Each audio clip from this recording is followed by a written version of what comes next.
शुक्रिया नरसिम्हा जी, आपने इस कार्यक्रम के लिए मुझे आमंत्रित किया। इसके लिए मैं हृदय से आपका आभारी हूँ। आपने मुझे नई जिम्मेदारी विश्व स्वास्थ्य संगठन में मिलने के लिए बधाई दी। आपकी शुभकामनाओं के लिए भी मैं आपका धन्यवाद करता हूँ। और आपने जो मूल प्रश्न किया है, इसका उत्तर समझने के लिए थोड़ा सा बीमारी के इतिहास से लेकर और आज तक की यात्रा को संक्षेप में आपके बीच में मैं रखूँगा, और उसमें हमने किन बातों को बहुत फोकस किया है, जिसके कारण आज बड़े गर्व के साथ हम ये कह रहे हैं कि हमारा रिकवरी रेट भी सबसे ज़्यादा है और दुनिया में सबसे बेहतर है, और वो हर दिन पिछले दिन से बेहतर होता है। और हमारा जो फैटेलिटी रेट है, मोर्टेलिटी रेट है, या उसको डेथ रेट कह लीजिए, वो भी दुनिया में सबसे कम है। आज जैसा आपने कहा कि रिकवरी रेट हमारा 41-42% के करीब है, और अगर आज पर्टिकुलर आज के दिन की मैं बात करूं तो आज का जो नेशनल एवरेज हमारा फैटेलिटी रेट का है वो 2.9% है, 2.9% है। और इसमें भी बहुत सारे हमारे जो स्टेट्स हैं देश में, उनमें हमारा रिकवरी रेट जो एवरेज 2.9% है, इससे भी कम है। कई जगह पर 1% से भी कम है, कई जगह पर 1 और 2% के बीच में है, और कई जगह पर 2 और 2.5% के बीच में है। कुछ एक स्थानों पर केवल हमारा 2.9 है, इससे थोड़ा ज़्यादा है। और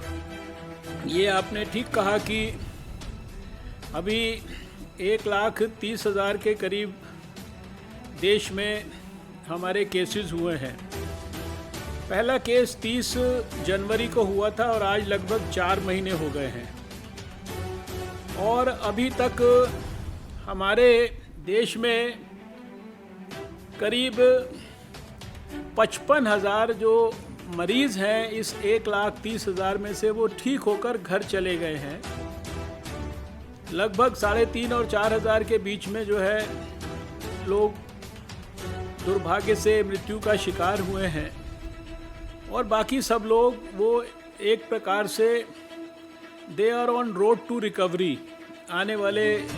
कुछ समय के अंदर वो सब भी ठीक होकर घर चले जाएंगे। इस आंकड़े को दुनिया के किसी भी देश के आंकड़े से आप कंपेयर करेंगे, चाहे बड़े बड़े देशों के आंकड़ों से करेंगे,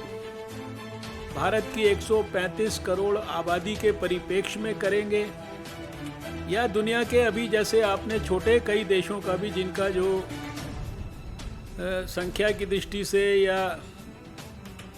एरिया की दृष्टि से हमसे बहुत छोटे होंगे। आपने स्पेन का जिक्र किया है, आपने फ्रांस का जिक्र किया, आपने यूके वगैरह बहुत दूसरे देशों का भी जिक्र किया है, अमेरिका का जिक्र किया, रशिया का जिक्र किया। इन सब जगहों पर आंकड़ों की दृष्टि से हमारी जो स्थिति है इन सब देशों से काफ़ी बेहतर है। अब ये स्थिति इतनी बेहतर जो रही है, उसके पीछे अगर मुझे आकलन करना हो तो मैं कुछ बातें ज़रूर हाईलाइट करना चाहूँगा। 31 दिसंबर को दुनिया के अंदर सबसे पहले चीन के अंदर, चाइना में ये कहा कि हमारे यहाँ पे कुछ ऐसे निमोनिया के केसेस आ रहे हैं जिनका बारे में हमें कारण समझ में नहीं आ रहा है, उनकी एटियोलॉजी हमें नहीं समझ में आ रही है। और फिर चाइना ने ही सारे दुनिया को विश्व स्वास्थ्य संगठन के माध्यम से 7 तारीख को, 7 जनवरी को इसी साल में बताया कि हमने डिटेक्ट किया कि ये कोई एक नया कोरोना वायरस है, जो कि शायद वाइल्ड लाइफ या एनिमल से ह्यूमन में ट्रांसफ़र हुआ है, और इसका ट्रांसमिशन ह्यूमंस में हो रहा है, और शायद उसके कारण ये निमोनिया के केसेस हुए हैं। आपको सुनकर खुशी होगी कि शायद हमने 24 घंटे का भी इंतज़ार नहीं किया और 8 जनवरी को हमने यहाँ हमारे स्वास्थ्य मंत्रालय में अपने एक्सपर्ट्स की जो एक ग्रुप है जो साल भर में कंटिन्यूसली मिलता है, कहीं पर भी कोई छोटा भी डिजीज़ आउटब्रेक होता है देश में या देश के बाहर, उसको संज्ञान में लेता है और उसके हिसाब से चिंतन और अगर आवश्यकता हो तो चिंता भी शुरू करता है। हमने 8 तारीख को यहाँ मीटिंग बुलाई, इस नए कोरोना वायरस के बारे में भी वहाँ विचार हुआ और आने वाले समय में उस समय से हमने कल्पना करना शुरू किया कि क्योंकि पुराने भी हमारे को बहुत सारे अनुभव हैं। आप जानते हैं कि 2003 में सार्स आया, उसके बाद मेर्स वगैरह, बीच में हमारे पिछले साल ही पिछले 2 सालों से निपा वायरस, जीका वायरस, 2014 में इबोला वायरस, स्वाइन फ्लू का वायरस, H1N1, कई सारे वायरसेस जो है बीच बीच में आते रहे हैं और इसी प्रकार से उनका शुरुआत किसी दूसरे देश में होती थी और भारत के अंदर भी उन्होंने कभी कभी अपना एक इबोला का वायरस तो हमने भारत में प्रवेश नहीं होने दिया। निपा वायरस जब पिछले साल केरल में आया, हमने उसको केरल से बाहर नहीं निकलने दिया।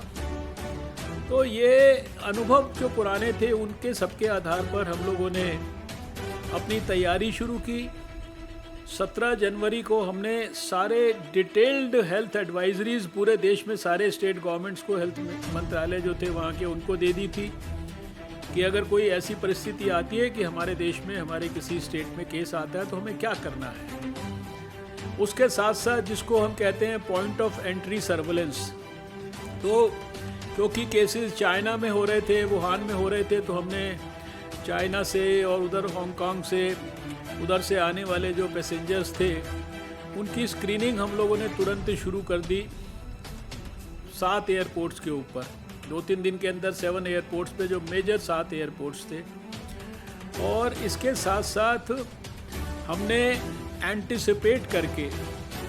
उसी समय अपनी जो चाइना में एम्बेसी से संपर्क कर लिया, वहाँ से कोई भी यहाँ पर आ सकता है उसकी लिस्टें प्राप्त करनी शुरू कर दी और शुरुआती दौर में ही 24-25 जनवरी के आसपास जो लोग वहाँ से चले उसमें कुछ मेडिकल स्टूडेंट्स वगैरह भी थे, उन सब के ऊपर हम लोगों ने 18 जनवरी से ही पैनी नज़र रखनी शुरू कर दी। इसको कहते हैं कम्युनिटी सर्वेलेंस। और कम्युनिटी सर्वेलेंस जो है वो अगर मैं अभी 3-4 महीने की बात कहूँ तो हमारे देश में किसी भी समय पे कुछ लाख लोग, उन पे हमारे हेल्थ सिस्टम की पूरे देश में इतनी पैनी निगाह थी कि हम लोग उनको डेली बेसिस पर मॉनिटर करते थे कि वो कहाँ हैं, उनको क्या सिम्टम हो रहा है, वो घर में है तो दूसरे दिन, चौथे दिन। और फिर जब पहला केस 30 जनवरी को भारत में आया, जिसके बारे में जो एक मेडिकल स्टूडेंट का था, उसके बाद दूसरा केस 1 फरवरी को आया। ये 2-3 केसेस केरला में शुरुआती दौर में आए। उदाहरण के लिए केवल आपको बताना चाहता हूँ कि एक एक केस का इतना डिटेल्ड कॉन्टैक्ट ट्रेसिंग हमने किया। यानी मेडिकल स्टूडेंट वो चाइना से हवाई जहाज में चल के वो मान लीजिए कलकत्ता तक आया, कलकत्ता से बेंगलोर, बेंगलोर से आगे कोची, और फिर बीच में कितने हवाई अड्डे बदले, कितने हवाई जहाज बदले, बीच में कितनी ट्रेन्स बदली, कितनी टैक्सियाँ बदली और कितनी प्राइवेट कार से आके घर में पहुंचा। तो इतनी डिटेल्ड कॉन्टैक्ट ट्रेसिंग हम लोगों ने की। तो शुरुआती दौर के वो 2-3 केसेस में से एक केस की तो कॉन्टैक्ट ट्रेसिंग में 162 लोगों को हमने कॉन्टैक्ट किया और 162 लोगों के ऊपर उनके सिम्टम्स को मॉनिटर किया। उसमें जिसको टेस्ट करने की ज़रूरत थी, जिसको सर्वेलेंस में रखने की ज़रूरत थी। ये मैंने उदाहरण आपको प्रस्तुत किया कि इस लेवल से हमने जो है अपनी वर्किंग को शुरू किया, क्योंकि हमारा शुरू से ही ये मानना था कि किसी को भी अर्लीस्ट स्टेज में हमको डायग्नोज करना है और अर्लीस्ट स्टेज के अंदर ही उसको हमें अस्पताल के अंदर लेके जाना है, उसको सब प्रकार की सुविधा देनी है, इलाज देना है। क्योंकि बीमारी एक तो बहुत तेज़ी से स्प्रेड होती है और जिस प्रकार से दुनिया से खबरें मिलती थी कि बीमारी को अगर ठीक प्रकार से हैंडल ना किया जाए सही समय पे तो उसके कारण मृत्यु दर भी बहुत ज़्यादा रह सकती है। इसलिए हमारा शुरू से इस बात के ऊपर फोकस रहा। जो 7 एयरपोर्ट्स पे हमने सर्वेलेंस शुरू किया वो अल्टीमेटली 30 एयरपोर्ट्स तक चला गया। जो हम जैसे जैसे एक प्रकार से बीमारी बढ़ रही थी, जहाँ जहाँ दुनिया में फैल रही थी, उसके हिसाब से हमारा ग्रेडेड रिस्पांस था, प्रोएक्टिव स्ट्रैटेजी थी, प्रीएम्प्टिव अप्रोच थी। और धीरे धीरे करके एक दिन ऐसा आया जब हम दुनिया की हर फ्लाइट को सर्वेलेंस कर रहे थे, स्क्रीनिंग कर रहे थे। हमने 15,000 से ज़्यादा फ़्लाइट्स को स्क्रीन किया और 15 लाख से ज़्यादा हवाई अड्डों के ऊपर हमने अपने पैसेंजर्स को स्क्रीन किया। इसी तरह से हमने जो समुद्र के रास्ते लोग भारत में आ रहे थे उनके लिए 12 हमारे जो सी पोर्ट्स थे मेजर और 65 नॉन मेजर सी पोर्ट्स पे, इन सब पर मिलाकर हम लोगों ने करीब 48,000 लोगों को हम लोगों ने स्क्रीन किया। और साथ में जिस दिन पहला केस नेपाल में आया तो 24 घंटे से पहले समय में हमने अपने सारे बॉर्डर्स जो 5 स्टेट के साथ नेपाल के थे वहाँ पर हम लोगों ने बॉर्डर्स पर स्क्रीनिंग शुरू की। जो जब हमने अंतिम जब आंकड़ा प्राप्त किया तब 22 लाख लोग हम लोग स्क्रीन कर चुके थे जब ये लॉकडाउन वगैरह हुआ। यानी आप अंदाज़ा लगा सकते हैं कि किस लेवल पर भारत ने जागरूकता दिखाई। कोई हमने किसी प्रकार का चांस नहीं छोड़ा। हर सिम्टम, हर जो संभावित पेशेंट के बारे में टेस्टिंग करना और उसके कॉन्टैक्ट को देखना, उसको आइसोलेट करना, उस पर पैनी नज़र रखना, उसको कम्युनिटी सर्विलेंस में रखना, उसको अर्ली ट्रीटमेंट देना और फिर समय समय पर जितने भी लेटेस्ट इसके बारे में जानकारियां हो सकती थी उनका लाभ अपनी जो गाइडलाइंस है उनको मॉडिफाई करके हमने देने का प्रयास किया। और उसका परिणाम भी हमको मिला है कि 135 करोड़ के देश में अभी 4 महीने के बाद हमारे केसेस की संख्या भी आपके सामने है। हमारे रिकवरी रेट के बारे में भी आप समझ सकते हो। और जिस तरह से मैं देख रहा हूँ कि ये रिकवरी रेट, अगर हमारी आप 4 बजे की प्रेस कॉन्फ्रेंसेस को याद करिए तो 4 बजे थोड़े समय पहले 9%, 10% तक के रिकवरी रेट की हम बात करते थे और हर प्रेस कॉन्फ्रेंस में पिछले दिन से बेहतर होता जाता था। ये भी आप सब लोग, सारा देश लगातार देख रहा है। आने वाले समय में ये रिकवरी रेट और ज़्यादा बेहतर होगा, ये मुझे पूरी आशा है। आपने बहुत ठीक प्रश्न किया। देखिए, हम सबका बहुत सौभाग्य है कि हमारे पास नरेंद्र मोदी जी जैसा एक बहुत ही कर्मठ, योग्य, विजनरी, एक ऐसे ईमानदार नेता हैं जो बड़े से बड़ा भी निर्णय जो देश हित में हो, समाज हित में हो, जनता के हित में हो, उसको लेने में ना तो 1 मिनट की देरी करते हैं, ना ही थोड़ा सा संकोच करते हैं। बस निर्णय वो जनता के हित में होना ज़रूरी है। इस पूरे कोविड के खिलाफ जो लड़ाई थी, जैसा मैंने शुरू में शब्द प्रयोग किया, प्रीएम्प्टिव और प्रोएक्टिव, इसमें हमारे प्रधानमंत्री जी ने शुरुआती समय से ही हम लोगों को खाली मार्गदर्शन ही नहीं किया, अपितु स्वयं व्यक्तिगत तौर पर भी हर चीज़ की मॉनिटरिंग की। वो अपने पीएमओ के लेवल पर की, अपने कैबिनेट सेक्रेटेरिएट के लेवल पे की, लगातार हेल्थ मिनिस्ट्री से, दूसरे एक्सपर्ट से वो बराबर चर्चा करते रहे। जब पहला केस ही आया था तो उन्होंने एक ग्रुप ऑफ मिनिस्टर्स बनाया था मेरी अध्यक्षता में, जिसमें दूसरे अभी हमारे फॉरेन मिनिस्टर और कॉमर्स मिनिस्टर और हमारे civil aviation minister, pharmaceutical minister, हमारे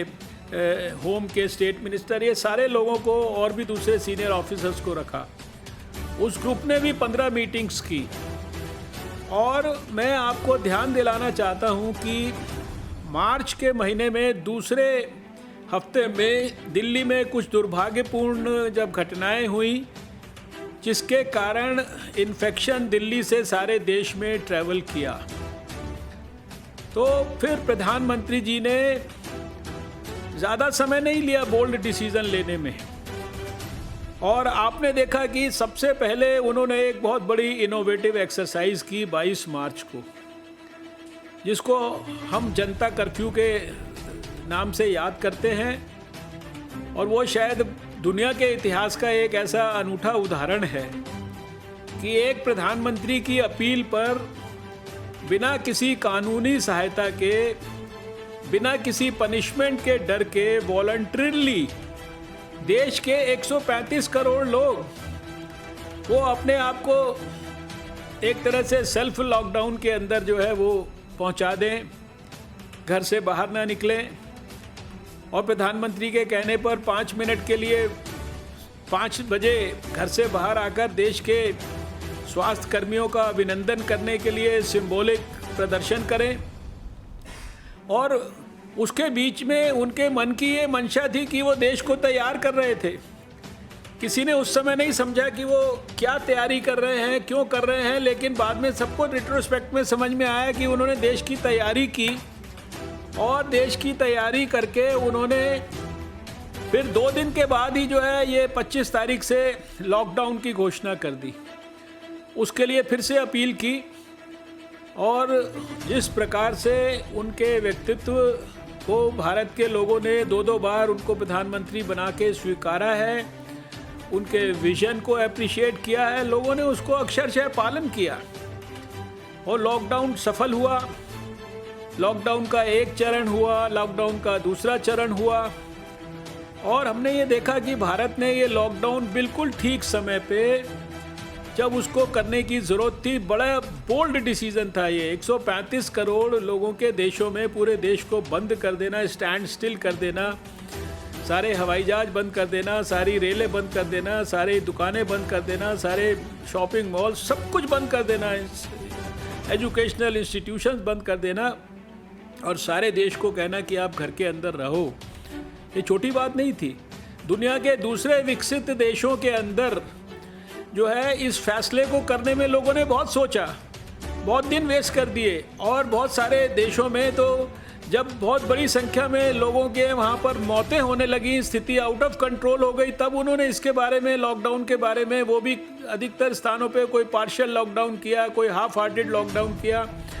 और उसका नतीजा हमने स्वयं देखा है कि लॉकडाउन के पहले अगर भारत में डबलिंग रेट 3 दिन और 4 दिन के बीच में था, तो आज बीच में कई सारे सेटबैक्स भी आए हैं, लेकिन उसके बावजूद भी हमारा जो डबलिंग रेट है, आज जब मैं आपसे बात कर रहा हूँ, वो 13 के ऊपर दिन है। तो इसमें नो डाउट कि प्रधानमंत्री नरेंद्र मोदी जी का दूरदर्शी नेतृत्व, उसने भारत में कोरोना वायरस को कंट्रोल में रखने में, और लॉकडाउन जैसे पावरफुल इंटरवेंशंस,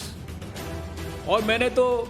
बार बार कहा कि ये लॉकडाउन, इसके सारी गाइडलाइंस और साथ में सोशल डिस्टेंसिंग,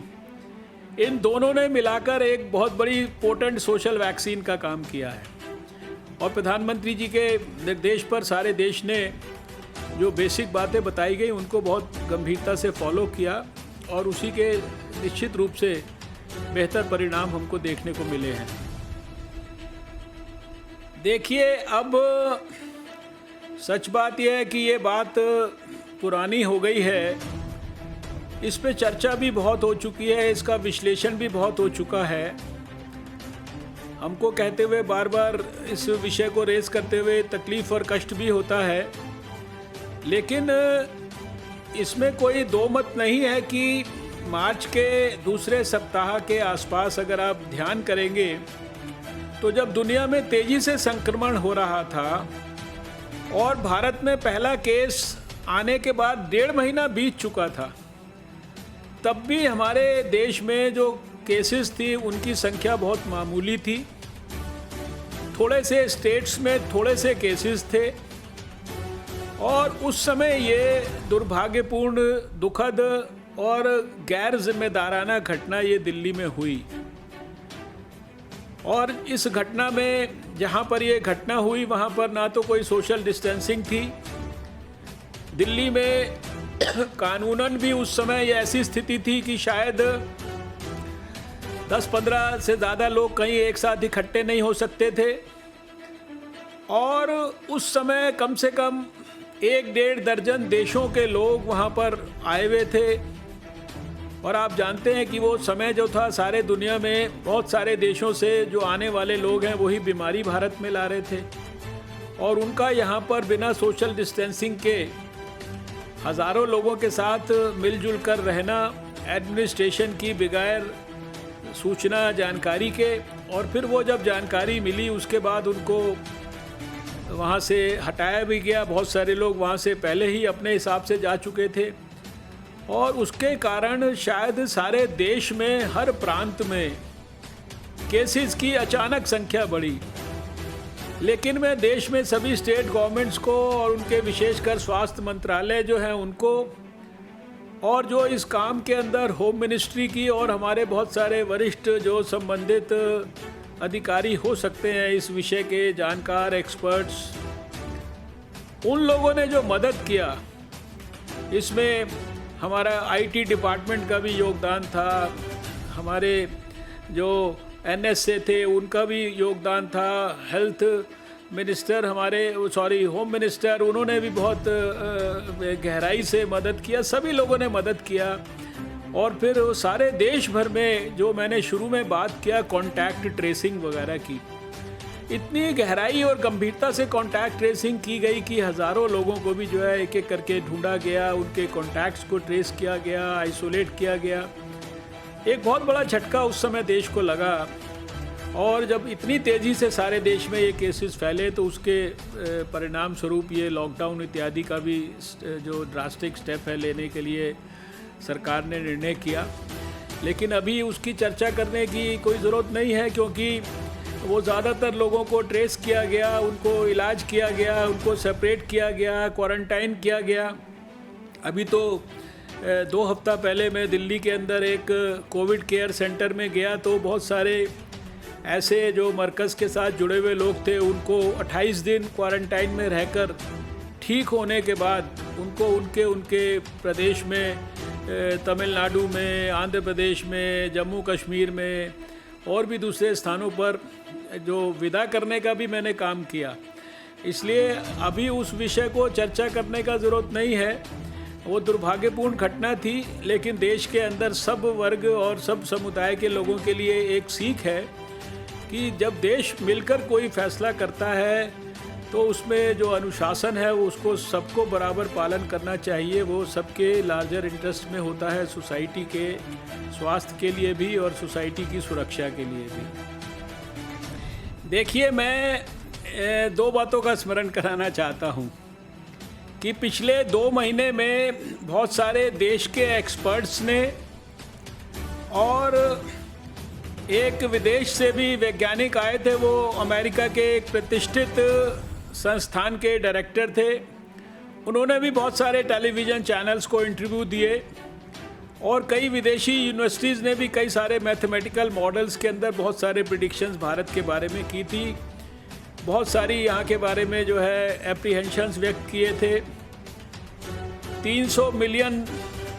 मिलियन से ज़्यादा केसेस होंगे, 5-10 मिलियन केसेस तो क्रिटिकल होंगे, और ये सब मई जून के महीने के बारे में इस तरह की बातें की गई थी। सौभाग्य से ऐसा कुछ नहीं हुआ, और लेकिन हमने सबसे पहले प्रयास शुरू करने के बावजूद भी विषम से विषम परिस्थिति भी भारत के अंदर आए, तो उसके लिए भी हमारे प्रधानमंत्री जी ने निर्देश किया था सारे देश के लिए कि आप अपनी पूरी तैयारी रखिए। कोई कमी हमें किसी किस्म की नहीं छोड़नी है। पूरी डिटेल्ड तैयारियों का उल्लेख करने के लिए तो शायद यहाँ पर बहुत लंबा समय लगेगा, लेकिन एक कल्पना देने के लिए मैं आपको बताना चाहता हूँ कि अभी तो आप जान ही रहे हैं कि कितने केसेस टोटल, अभी आपने खुद ही कहा कि सारे मिला के एक्टिव केसेस इस समय 70,000 के आसपास ही हैं। लेकिन हमने सारे देश में 3 प्रकार की तो व्यवस्थाएं तैयार करने के लिए देश को गाइडलाइन दी और उसको मॉनिटर किया। कि अगर हमें वेरी माइल्ड या माइल्ड केसेस को ट्रीट करना है तो उनको किस प्रकार की व्यवस्था में लेके जाना है, मॉडरेट केसेस को जिनको कोई ऑक्सीजन इत्यादि की ज़रूरत पड़ सकती है उनको ले जाना है तो कहाँ ले जाना है,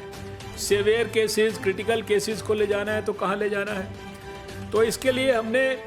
एक तो डेडिकेटेड कोविड के अस्पताल, जो बहुत दूसरे देशों का कई जगह का इटली वगैरह का अनुभव था कि एक ही अस्पताल में दोनों तरह के मरीज रखने के कारण भी वहाँ पर संक्रमण बहुत ज़्यादा तेज़ी से फैला, वो सारे अनुभवों को ध्यान में रख के अंतर्राष्ट्रीय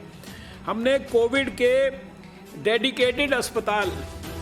और सारे देश में अगर कोविड के डेडिकेटेड अस्पताल की मैं बात करूँ तो 968 कोविड के डेडिकेटेड अस्पताल, जिसमें लगभग आप समझिए कि 2.5 लाख के करीब बेड्स हैं आइसोलेशन प्लस आईसीयू के। फिर इसी तरह से कोविड की डेडिकेटेड हेल्थ सेंटर्स के नाम से, जिसमें कि मॉडरेट बीमारी वाले, जिसमें कि बाकी सब सुविधाएं हैं, सब कुछ है, ऑक्सीजन भी है, लेकिन वहाँ पर थोड़ा सा एक स्टेप ऊपर। और ऐसे लगभग 2065 हमने कोविड के एक्सक्लूसिवली डेडिकेटेड जो है हेल्थ सेंटर्स देश में क्रिएट किए। इनमें भी लगभग हमारे 1,77,000 जो है बेड्स इन अस्पतालों के अंदर जो है हमारे लिए मरीजों का इंतज़ाम है। फिर हमने कोविड केयर सेंटर्स, जो कि मामूली जो सिम्टम्स वाले पेशेंट्स हैं उनके लिए, ऐसे भी लगभग देश में 7,063 हमने कोविड केयर सेंटर्स को विकसित किया, जिसमें करीब 6.5 लाख बेड्स की व्यवस्था की। अब ये सारों को आप जोड़ेंगे तो ये लगभग 10 लाख से ऊपर हो जाता है। इसके अलावा और प्राइवेट सेक्टर्स के दूसरे बहुत तरह के बेड्स को हमने रिजर्व करके रखा, हालांकि इनमें से किसी की हमको ज़रूरत नहीं पड़ी और उस स्तर तक मुझे व्यक्तिगत तौर पर पूरी आशा है कि ज़रूरत पड़ेगी भी नहीं। और इसके साथ साथ 10,000 क्वारंटाइन सेंटर्स, 10,000 से ज़्यादा क्वारंटाइन सेंटर्स हमने देश भर में विकसित किया। आप देख रहे हैं कि कितने मेटिकुलसली क्वारंटाइन घर पे हो रहा है, इंस्टीट्यूशनल क्वारंटाइन हो रहा है, होटल्स में हो रहा है, दूसरे स्थानों पर हो रहा है, ये सारा भी बहुत डिटेल में मॉनिटर हो रहा है। साथ में तैयारी की दृष्टि से आप ध्यान करें, शुरू में बहुत सारी बातें होती थी पीपीई किट के बारे में, N95 मास्क के बारे में, दवाई के बारे में। अब जो N95 मास्क है 1 करोड़ से ज़्यादा हम देश में बांट चुके हैं। जो पीपीई किट है 70-80 लाख हम जो है देश में बांट चुके हैं। जो देश पीपीई किट बनाता नहीं था, आज 3 लाख से 5 लाख के बीच में किट पर डे हम जो है पीपीई के भारत में बना रहे हैं। जो टेस्ट वायरस का कुछ साल पहले उसका स्वैब का सैंपल वो अमेरिका जाता था टेस्ट होने के लिए, हमारा फरवरी के महीने में एक हमारे पास लेबॉर्ट्री में फैसिलिटी थी इस वायरस को टेस्ट करने की। आज मैं जब आपसे बात कर रहा हूँ तो देश में हमने 599 जगह पर ये वायरस को टेस्ट करने की फैसिलिटी क्रिएट कर दी है, जिसमें से 422 के करीब हमारी सरकारी लेबॉर्ट्रीज़ हैं। हमने कहा था 31 मई तक हम 1 लाख टेस्ट रोज़ करने की कैपेसिटी विकसित करेंगे। आज अभी 31 मई आई नहीं है, हमने पिछले 24 घंटे में 1,10,000 टेस्ट किए हैं और हमारी कैपेसिटी 1.5 लाख हो गई है। दवाई के बारे में जो प्रोफाइलेक्टिक दवाई है हाइड्रोक्सीक्लोरोक्वीन, ये 100 से ज़्यादा दुनिया के दूसरे देशों को आज भारत जो है वो सप्लाई कर रहा है। यानी हम स्वयं अपने लोगों को भी प्रोफाइलेक्सिस के लिए दे रहे हैं, हेल्थ केयर वर्कर्स और दूसरे पेशेंट्स के कॉन्टैक्ट्स इत्यादि को, उनके फैमिली मेम्बर्स को, और इसके साथ साथ दुनिया के भी 100 से ज़्यादा, शायद 143 या कितने देश हो गए हैं जिनको हम हेल्प कर रहे हैं। तो हमने सब प्रकार की विषम से विषम परिस्थिति के लिए सब प्रकार की तैयारी करके रखी है। देश को मैं आश्वस्त करना चाहता हूं कि उनको किसी भी प्रकार की इस संदर्भ में चिंता करने की आवश्यकता नहीं। देखिए, मैं आलोचना करने वालों का भी स्वास्थ्य का उतना ही शुभ चिंतक हूं जितना बाकी सब लोगों का। सबसे पहले तो उनके बेहतरीन स्वास्थ्य के लिए भगवान से प्रार्थना और कामना करता हूं। अब जो आलोचना कर रहे हैं उनको भी अपनी शुभकामनाएं प्रेषित करता हूं, लेकिन उनको मैं ये ज़रूर कहूँगा कि जब हम शुरुआती दौर में 2000 टेस्ट रोज़ करते थे, तब भी जो है हमारे को टेलीविज़न चैनल पर भी टेस्ट टेस्ट टेस्ट ये बातें की जाती थी। आज हमने सारे दुनिया के अंदर हर तरीके से रिकॉर्ड तोड़ दिया है टेस्टिंग के मामले में। हम प्रोएक्टिवली टेस्ट कर रहे हैं। हम अपने स्टेट गवर्नमेंट्स को कह रहे हैं हमारे जो कम मोर्टालिटी रेट है या ज़्यादा अच्छा रिकवरी, ये सब चीज़ें इसलिए हैं कि हम प्रोएक्टिवली लोगों को समाज में ढूंढ रहे हैं। आज हमने अपने अनअफेक्टेड डिस्ट्रिक्ट्स में लगातार हमने स्टेट गवर्नमेंट्स को मोटिवेट करके, उनको प्रोवोक करके, उनको एडवाइस करके, उनको मॉनिटर करके हमने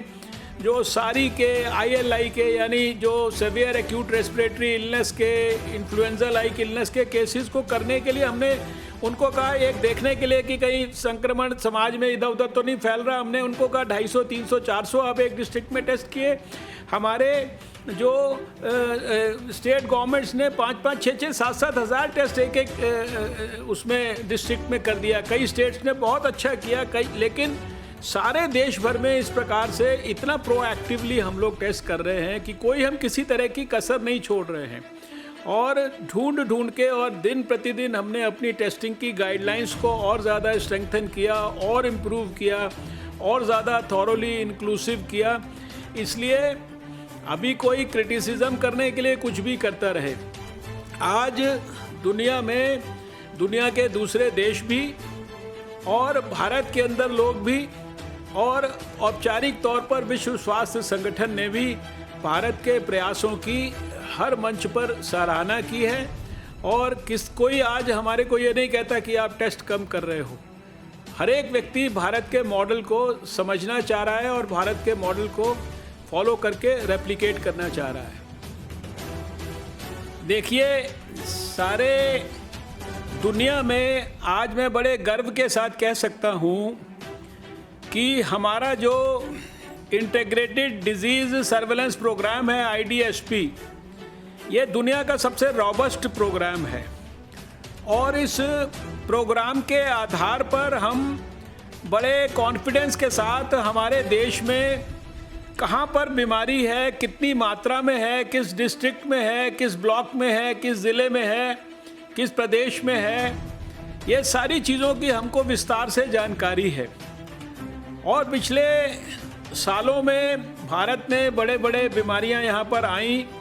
इतने बड़े देश में उनको काबू करके रखा, उनका नुकसान मिनिमम रहने दिया। और भारत जैसे बड़े देश में आपने भी स्वयं अभी बात किया था, चेचक और पोलियो जैसी बीमारी को भी हम लोगों ने जड़ से समाप्त किया, इरेडिकेट किया। पोलियो के तो 60% केसेस दुनिया भर के भारत में होते थे।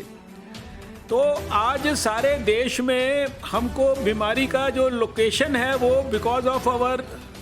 Community surveillance system, because of our contact ट्रेसिंग्स,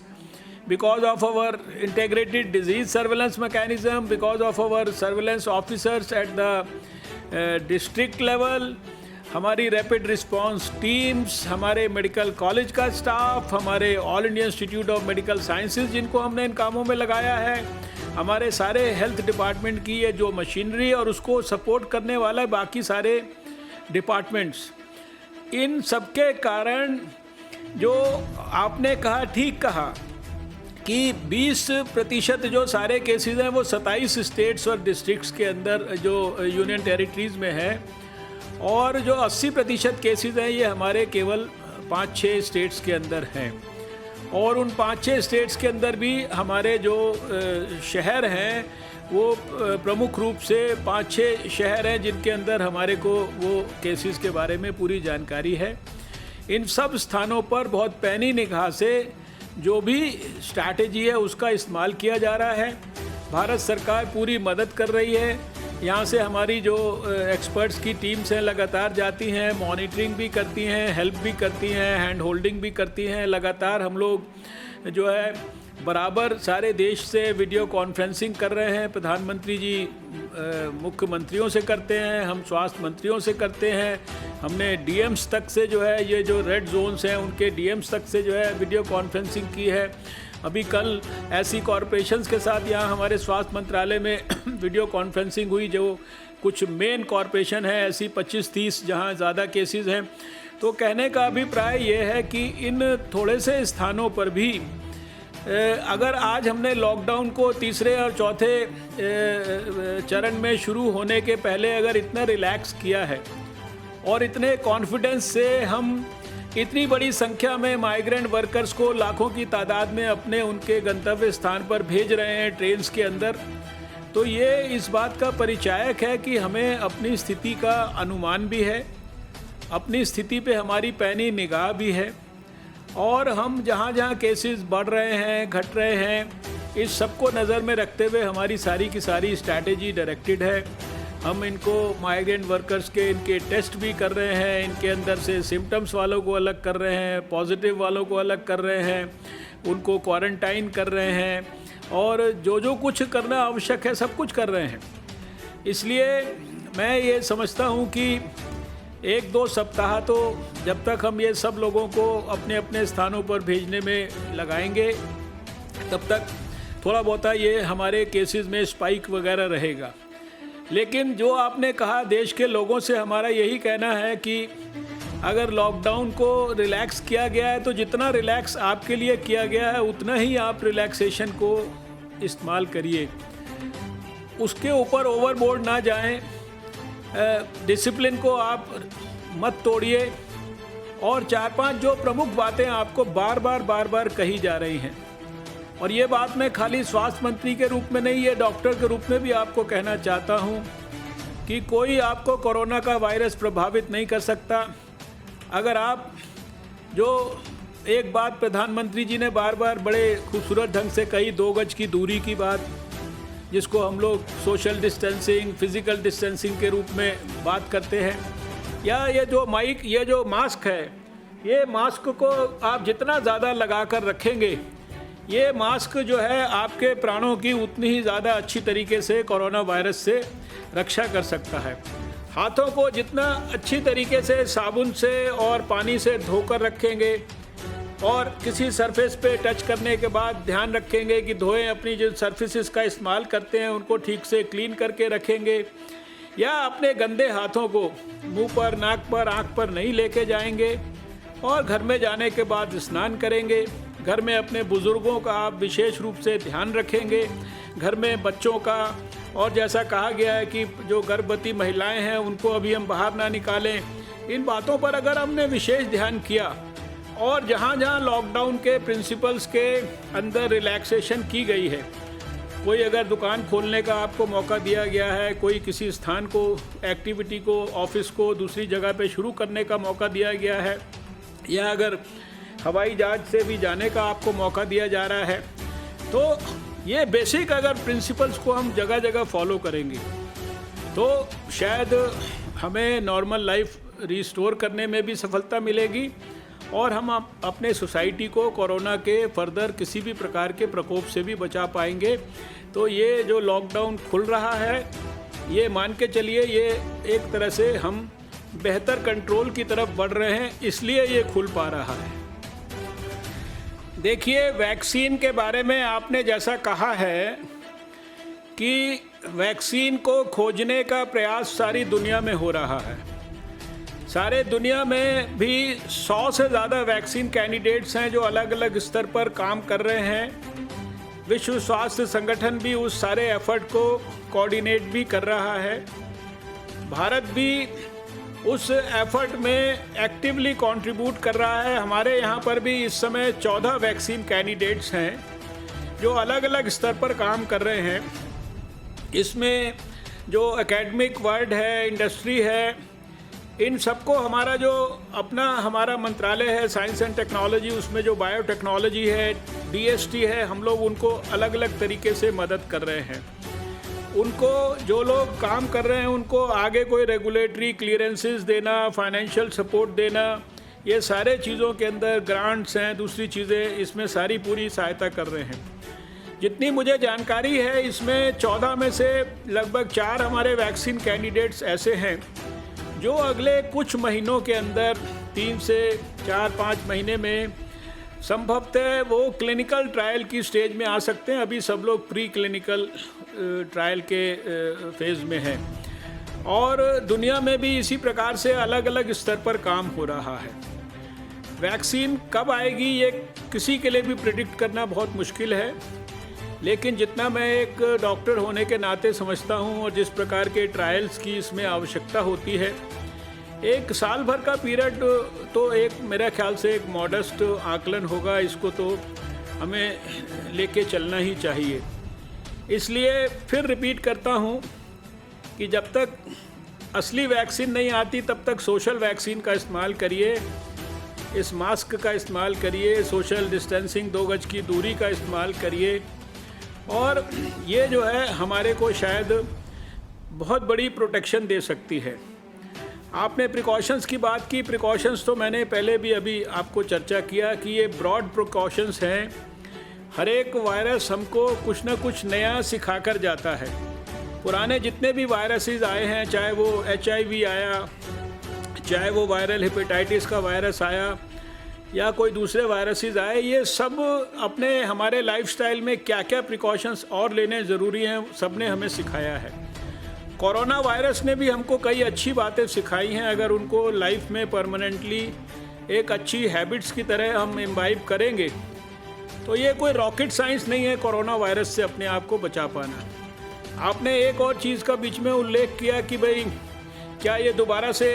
इसका कोई सेकंड स्पेल आएगा, तीसरा स्पेल आएगा। ये कोई भी प्रिडिक्ट आज नहीं कर सकता, क्योंकि वायरस अभी इसका 4-5 महीना पहले जन्म हुआ है।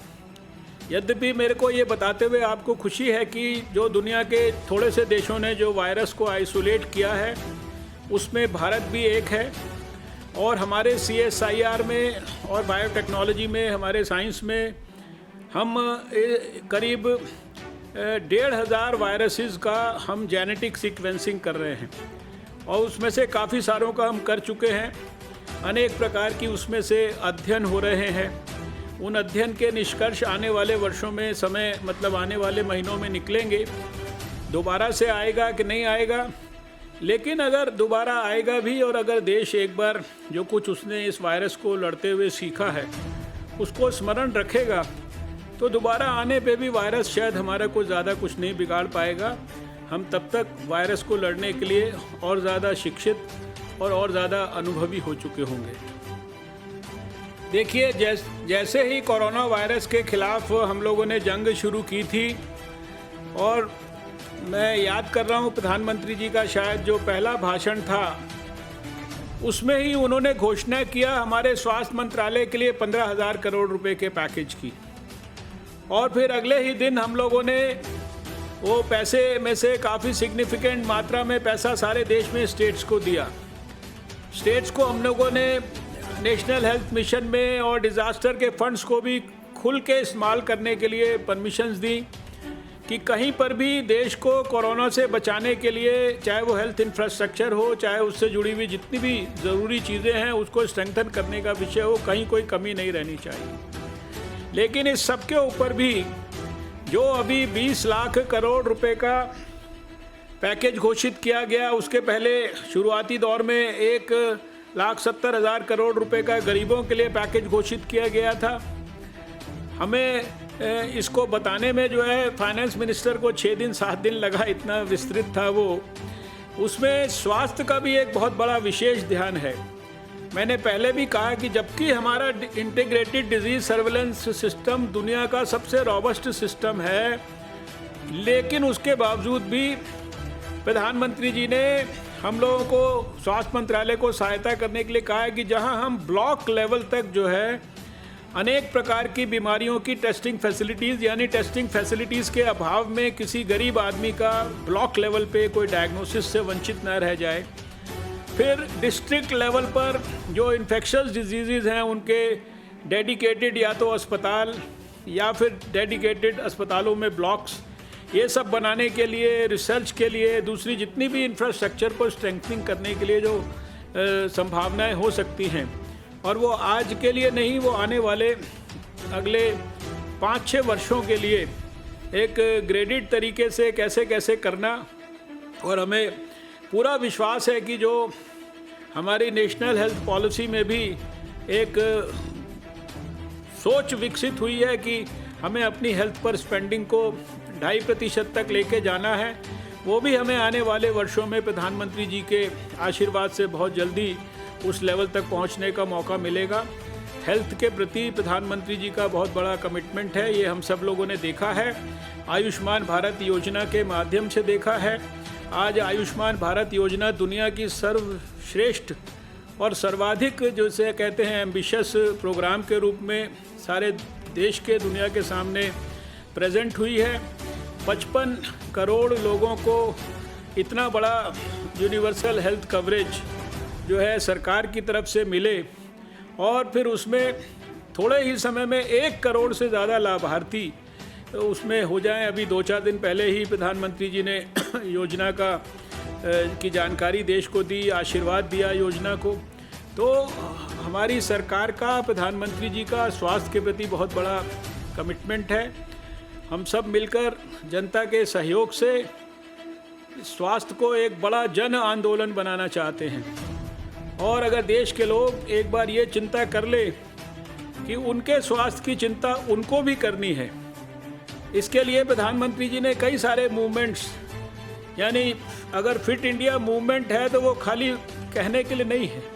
वो सबको फिट होने के लिए खुद से क्या करना है। अगर हम लोगों ने स्वास्थ्य मंत्रालय में ईट राइट इंडिया मूवमेंट शुरू किया तो इसलिए किया कि हम सब देश के लोग ये सोचे कि हमको क्या खाना चाहिए, क्या नहीं खाना चाहिए। और इस प्रकार से अगर योगा को अंतर्राष्ट्रीय स्तर पर प्रधानमंत्री जी ने सारे दुनिया के लोगों को योगा करना सिखाया या उसके लिए प्रेरित किया, तो वो सब कुछ लोगों के स्वास्थ्य के हितों की रक्षा के लिए है। और आज अगर आयुर्वेद के माध्यम से भी हम अंतर्राष्ट्रीय स्तर का रिसर्च प्रारंभ कर रहे हैं खाली कोरोना के लिए और दूसरी चीज़ों के लिए, तो वो सब देश के लोगों के हित के रक्षा के लिए है और साथ में सारे दुनिया को भारत के माध्यम से उसके हेल्थ फॉर ऑल के गोल को अचीव करने के लिए प्रेरणा और दिशा देने के लिए है। मुझे पूरा विश्वास है कि भारत में एक बहुत बड़ी आंतरिक इनहेरेंट योग्यता, क्षमता, डीएनए है जो बहुत स्ट्रॉन्ग है, बहुत पावरफुल है, ऐतिहासिक है।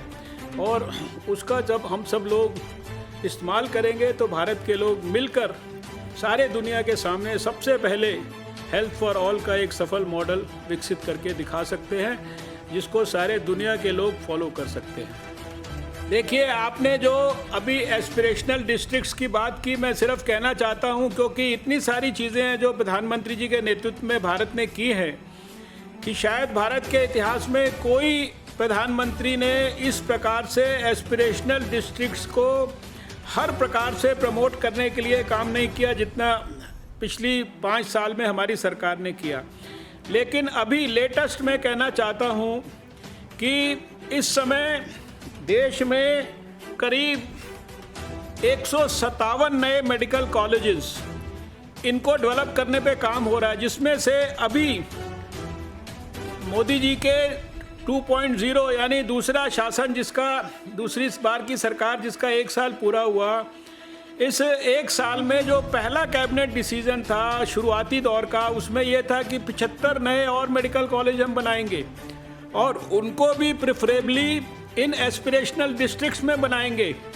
आज जब मैं आपसे बात कर रहा हूँ 75 के 75 का हम फैसला कर चुके हैं एस्पिरेशनल डिस्ट्रिक्ट्स में देश में। कुछ एक को तो तमिलनाडु में जाकर हम उनके चीफ मिनिस्टर के साथ फाउंडेशन स्टोन भी रखा चुके हैं और 157 मेडिकल कॉलेजेस देश में पिछले 5-6 साल के अंदर नए बन रहे हैं। 6 से बढ़कर 21 जो है वो medical all India institute of medical sciences जैसे जो है एम्स बन रहे हैं और इसी प्रकार से दूसरे और सुपर स्पेशलिटी ब्लॉक्स इत्यादि, यानी जो एस्पिरेशनल डिस्ट्रिक्ट्स हैं उन पे सब प्रकार के पैरामीटर्स पे देश के समकक्ष वो खड़े हो जाएं। जैसे नॉर्थ ईस्ट के स्टेट्स को भारत की सरकार ने नरेंद्र मोदी जी के नेतृत्व में देश के समकक्ष लाने के लिए सब प्रकार की योजनाएं जो है उनको लागू करके दिखाया, वैसे ही काम इस सरकार में एस्पिरेशनल डिस्ट्रिक्ट्स के लिए हो रहा है। क्योंकि आपने एस्पिरेशनल डिस्ट्रिक्ट्स का बात किया तो मैंने थोड़ा आपको रोक के सोचा कि मैं ज़रूर देश के लोगों को इसके बारे में सूचित करूं। देखिए, विश्व स्वास्थ्य संगठन यानी वर्ल्ड हेल्थ ऑर्गेनाइजेशन के बारे में जो मेरा अपना व्यक्तिगत पिछले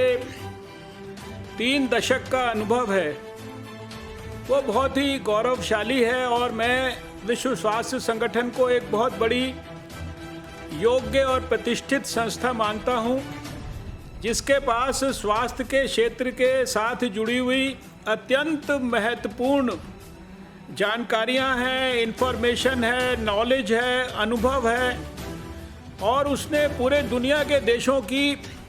अपने जन्म से लेकर आज तक बहुत प्रकार से मदद की है। दुनिया से बड़ी बड़ी बीमारियों को जड़ से समाप्त करने में चीज़ों को देशों के साथ मिलकर कोऑर्डिनेट किया है। मेरे को व्यक्तिगत तौर पर बहुत नज़दीक से WHO के साथ जुड़ने का मौका 1994 में मिला, जब 93 में मेरी पब्लिक लाइफ शुरू हुई और पोलियो मुक्त भारत का सपना मुझे भगवान की कृपा से देखने का मौका मिला। उसके लिए अपने सार्वजनिक जीवन के पहले 20 वर्ष में एक्टिवली काम करने का मौका मिला। दिल्ली में स्वास्थ्य मंत्री के रूप में, बाद में विश्व स्वास्थ्य संगठन के एडवाइज़र के रूप में। तो मैंने देखा कि ये एक इतना महत्वपूर्ण एसोसिएशन था और मैं अगर आज ये कहूँ कि भाई भारत को पोलियो मुक्त होने में जिस प्रकार का सपोर्ट और समर्थन WHO का मिला, शायद उसके बगैर हमारे लिए सारा कुछ करना इतना आसानी से संभव ना होता। जो आज जो इतना बड़ा डिजीज़ का सर्वेलेंस सिस्टम जो देश में एस्टैब्लिश हुआ, उसकी नींव जो है वो NPSP जो नेशनल पोलियो सर्वेलेंस जो सिस्टम था, जो WHO की मदद से भारत में स्थापित किया गया पोलियो के एक्यूट फ्लैसिड पैरालिसिस के केसेस को ढूंढने के लिए, उसके कारण स्थापित हुआ। और मुझे उनकी बहुत बड़ी अंतर्राष्ट्रीय कमेटीज़ पर काम करने का मौका मिला। Strategic advisory group of experts है, जिस पर शायद बहुत कम लोगों को बहुत मुश्किल से काम करने का मौका मिलता है। ये वैक्सीन्स और बायोलॉजिकल्स के लिए ये विश्व का सबसे बड़ी कमेटी है। इस पे मुझे कुछ साल काम करने का मौका मिला। पोलियो इरेडिकेशन के लिए जो ग्लोबल जो टेक्निकल कंसल्टेटिव ग्रुप है, साउथ ईस्ट एशिया का जो टेक्निकल जो कंसल्टेटिव ग्रुप है, उसमें काम करने का मौका मिला और बहुत सारे टोबैको कंट्रोल से जुड़े हुए चीज़ों के लिए काम करने का मौका मिला। WHO का हाईएस्ट इंटरनेशनल अवार्ड भी 1998 में प्राप्त करने का मौका मिला। और मुझे याद है कि जब पोलियो भारत में उत्तर प्रदेश और बिहार के कारण बहुत तकलीफ़ में था, अटल जी भारत के प्रधानमंत्री थे, तो मैं WHO के एडवाइज़र के रूप में अटल जी से मिलता था और अटल जी ने कितना पोलियो को यहाँ से भारत से समाप्त करने में कितना बड़ा योगदान किया, उस समय हमारे भारत में नेतृत्व दिया। तो कहने का भी, और उस समय किस तरीके से WHO की टीम से उत्तर प्रदेश और बिहार के डिस्ट्रिक्ट्स में जाती थी। मैं भी उस समय WHO के एडवाइज़र के रूप में उत्तर प्रदेश के उस समय के मुख्यमंत्री राजनाथ सिंह जी से जाके मिला करता था पोलियो की सिचुएशन के लिए। तो मैंने बहुत नज़दीक से भी देखा है कि WHO बहुत गहराई और गंभीरता से देश और दुनिया के स्वास्थ्य से जुड़ी हुई समस्याओं के समाधान के लिए काम करता है। मुझे अपने देशवासियों के, प्रधानमंत्री जी के आशीर्वाद से ये महत्वपूर्ण जिम्मेदारी मिली है, जिसमें WHO का जो सबसे महत्वपूर्ण जिम्मेदारी वाला जो एग्जीक्यूटिव बोर्ड है, जो WHO के डिसीजंस को, वर्ल्ड हेल्थ असेंबली के डिसीजंस को इम्प्लीमेंट करता है, पॉलिसीज़ बनाने में महत्वपूर्ण भूमिका अदा करता है, उसके चेयरमैन के रूप में काम करने का मौका मिलेगा। देश से मार्गदर्शन लेकर, प्रधानमंत्री जी से मार्गदर्शन लेकर हम लोग प्रयास करेंगे कि भारत का नाम जो है वो किसी भी प्रकार से वो खराब नहीं हो और भारत की जो प्रतिष्ठा है, हम लोग विश्व स्वास्थ्य संगठन में भी उसको और ऊंचाइयों पर लेकर जाने का प्रयास करेंगे। ये मैं देशवासियों को आश्वासन देता हूं और आप सबके बेहतर स्वास्थ्य की मैं फिर से कामना करता हूं। सारे देशवासी स्वस्थ हों और सारे देशवासी जो है वो आने वाले समय में कोरोना के खिलाफ निर्णायक युद्ध जो है, हमारा निर्णायक विजय प्राप्त करें, यही मेरी भगवान से प्रार्थना है।